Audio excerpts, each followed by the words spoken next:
अमित शाह की रणनीति से देश में दम तोड़ रहा है नक्सलवाद। नक्सलियों के खिलाफ चल रहे निर्णायक अभियान का दिखने लगा है असर। झारखंड, छत्तीसगढ़ और दूसरे राज्यों में अब सुरक्षा बल पड़ने लगे हैं भारी। नमस्कार, आजाद सिपाही विशेष में आपका स्वागत है। मैं हूं राकेश सिंह। आमतौर पर नक्सली, आतंकवादी और अंडरवर्ल्ड के मास्टरमाइंड अपने पूरे जमात के साथ भारतीय गणतंत्र के लिए चुनौती समझे जाते हैं। इसलिए सुरक्षा बलों ने 76वें गणतंत्र दिवस से महज कुछ दिन पहले नक्सलियों के खिलाफ जो निर्णायक कार्रवाई करते हुए अंतर्राज्यीय ऑपरेशन चलाए हैं और 50 से ज्यादा नक्सलियों को मुठभेड़ में मार गिराया है, वह तिरंगे और संवैधानिक गणतांत्रिक व्यवस्था को सच्ची सलामी है। इसलिए देशवासियों की अपेक्षा है कि सुरक्षा बलों की यह कार्रवाई और अधिक तेज होनी चाहिए, क्योंकि ऐसा करके ही हम उनके नापाक हौसले को तोड़ सकते हैं। अब यह साफ हो चला है कि देश से नक्सलवाद का सफाया अब नजदीक है। प्रधानमंत्री नरेंद्र मोदी के तीसरे कार्यकाल में केंद्रीय गृह मंत्री अमित शाह ने 31 मार्च 2026 तक नक्सलियों की पूरी तरह सफाया करने का जो ऐलान किया था, वह अब सफल होता दिखाई देने लगा है। झारखंड और छत्तीसगढ़ समेत दूसरे राज्यों से नक्सलियों के पांव उखड़ने लगे हैं। हाल के दिनों में सुरक्षा बल नक्सलियों पर भारी पड़ते दिख रहे हैं। कई मुठभेड़ हुए हैं, लेकिन किसी में भी सुरक्षा बलों को नुकसान नहीं उठाना पड़ा है। इससे साबित होता है कि देश में नक्सलवाद अब अंतिम सांसें गिन रहा है।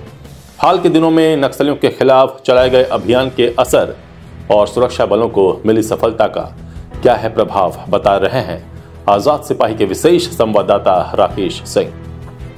झारखंड, छत्तीसगढ़ और देश के अन्य हिस्सों में बड़ी समस्या बन चुके नक्सलवाद के खिलाफ हाल के दिनों में सुरक्षा बलों को जो सफलता हासिल हुई है, वह इस बात का साफ संकेत है कि यह समस्या अब अंतिम सांसें गिन रही है। लाल आतंक के रूप में चर्चित नक्सलवाद पर नकेल प्रधानमंत्री नरेंद्र मोदी के नेतृत्व में केंद्रीय गृह मंत्री अमित शाह की रणनीति की बड़ी उपलब्धि कही जा सकती है। इसका श्रेय निश्चित तौर पर गृह मंत्री अमित शाह को जाता है, लेकिन इसमें राज्यों की भी कम भूमिका नहीं रही है। केंद्रीय गृह मंत्री अमित शाह ने 31 मार्च 2026 तक देश को नक्सलवाद से मुक्त करने का लक्ष्य रखा है।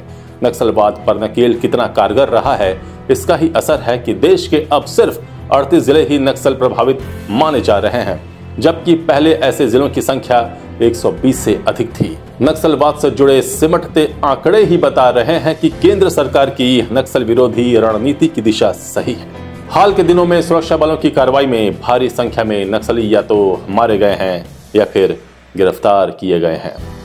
इसके साथ ही कई नक्सलियों ने आत्मसमर्पण करके मुख्य धारा की जिंदगी को अपनाया है। मारे गए नक्सलियों में शीर्ष नक्सली नेता, चलपति और कई अन्य कमांडर शामिल हैं। छत्तीसगढ़ में तो सुरक्षा बलों ने नक्सलियों के एक पूरे दस्ते का ही सफाया कर दिया है। अब बचे खुचे नक्सली इधर उधर भागे फिर रहे हैं। नक्सली आतंक पर कामयाबी के पीछे रही 3 स्तरीय रणनीति, जिसके तहत सबसे पहले नक्सलियों पर आत्मसमर्पण का दबाव बनाया गया। अगर इसके बावजूद नक्सली नहीं मानते तो उनकी पहले गिरफ्तारी के लिए रणनीति बनाई गई। इसके बावजूद अगर नक्सली नहीं माने तो उनके खिलाफ निर्णायक मुठभेड़ की तैयारी की गई। इसका असर रहा कि पिछले 6 महीने में अकेले छत्तीसगढ़ राज्य में 1000 से ज्यादा नक्सलियों ने या तो आत्मसमर्पण किया या फिर उनकी गिरफ्तारी की गई, जबकि करीब 350 नक्सली मारे गए। झारखंड में भी 2 दर्जन के करीब नक्सली मारे गए। झारखंड में इसी तरह एक सैक मेंबर, 2 जोनल कमांडर, 6 सब जोनल कमांडर और 6 एरिया कमांडर गिरफ्तार किए गए। नक्सलवाद की कमर सबसे ज्यादा उस झारखंड और छत्तीसगढ़ में टूटती नजर आ रही है, जहां नक्सलियों ने लगभग पूरे राज्य में अपने पैर जमा लिए थे। क्या नंगा नाच किया था उन्होंने। वर्ष 2000 में जब झारखंड और छत्तीसगढ़ बना था, तब इन दोनों राज्यों के 3/4 इलाके में नक्सलियों की तूती बोलती थी। आज वह प्रभाव लगभग खत्म होता दिख रहा है।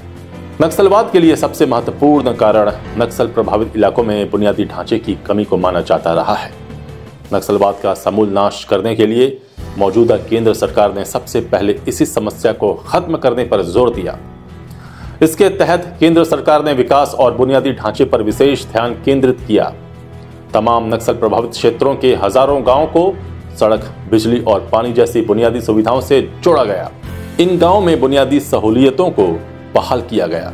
इसकी वजह से इन इलाकों के स्थानीय निवासियों की जिंदगी की कठिनाइयां कम हुई। इसकी वजह से उन्होंने विकास की धारा को अपनी आंख से देखा और भारत के बारे में अपनी धारणा बदली। इस धारणा को बदलने के बाद सुरक्षा बलों के लिए नक्सलियों को रोकने के लक्ष्य में बड़ी सफलता मिली। नक्सलियों को लोक समर्थन कम हुआ।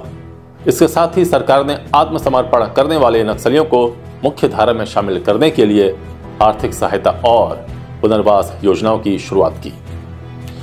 इसके तहत 40,000 आवास बनाने का फैसला लिया गया। साथ ही नक्सल प्रभावित इलाकों में रोजगार को लेकर विशेष योजनाएं चलाई गईं।